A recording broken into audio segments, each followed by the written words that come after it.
ক্ষমতায় গেলে পড়াশোনা শেষে সার্টিফিকেটের সাথে সাথেই যেন তরুণদের কাজের ব্যবস্থা হয়, এমন বাংলাদেশ গড়তে চায় জামায়াতে ইসলামী।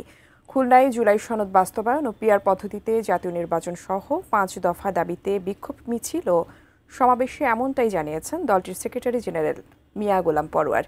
প্রতিনিধিদের পাঠানো তথ্য ছবিতে ডেস্ক রিপোর্ট। শুক্রবার দুপুরে খুলনার ডুমুরিয়া উপজেলার স্বাধীনতা চত্বরে উপজেলা জামায়াতে ইসলামের আয়োজনে ছাত্র যুব সমাবেশে বিপুল মানুষের সমাগম হয়। এ সময় প্রধান অতিথির বক্তব্যে সেক্রেটারি জেনারেল মিয়া গোলাম পরোয়ার রাজনৈতিক দলগুলোকে চ্যালেঞ্জ করে বলেন, ক্ষমতায় গেলে জামায়াতে ইসলামী কোনো ধরনের সুযোগ সুবিধা নেবে না, দুর্নীতির প্রশ্নই আসে না।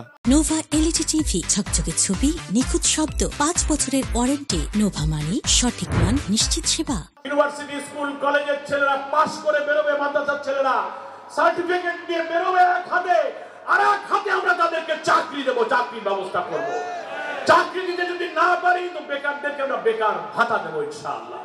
সকালে জামায়াতে ইসলামী ঝিনাইদহ জেলা শাখা শহরের পুরাতন ডিসি কোর্ট চত্বর থেকে একটি বিক্ষোভ মিছিল বের করে পরে পায়রা চত্বরে এক সংক্ষিপ্ত সমাবেশের আয়োজন করে। এ সময় বক্তারা বলেন, সবগুলো ইসলামী দলকে সাথে নিয়ে দেশের উন্নয়নে কাজ করবে জামায়াত।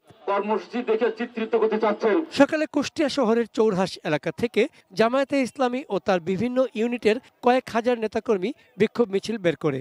এ সময় বক্তারা বলেন, লেভেল প্লেইং ফিল্ড ও পিআর পদ্ধতি ছাড়া কোনো নির্বাচন মেনে নেবে না জামায়াত। সিইসি সাহেব, আমরা অতীতে অনেক সিইসিকে দেখেছি, তারা দলকানা লোক হিসাবে জাতির কাছে আজকে ধিক্কৃত।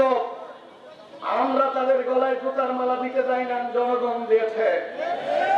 আপনি ওখানে বসে যে জাতীয় কথাবার্তা ইতিমধ্যেই শুরু করেছেন, আমাদের ভয় হয় আপনি হয়তো আপনার চেয়ার থেকে নামতেও পারবেন না, আপনার গলায় জুতার মালা দিতে পারে।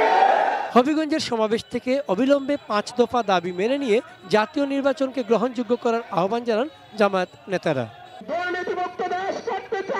বিকেলে সাতক্ষীরা শহীদ আব্দুর রাজ্জাক পার্কে এক বিক্ষোভ সমাবেশ করে জামায়াত ইসলামী। এ সময় ফ্যাসিস্ট সরকারের সকল জুলুম, নির্যাতন, গণহত্যা ও দুর্নীতির দৃশ্যমান বিচারের দাবি করেন বক্তারা। এছাড়া স্বৈরাচারের দোসর জাতীয় পার্টি ও 14 দলের কার্যক্রম নিষিদ্ধের দাবিও করেন তারা। চন্দন পাল, ডেস্ক রিপোর্ট, এটিএন নিউজ।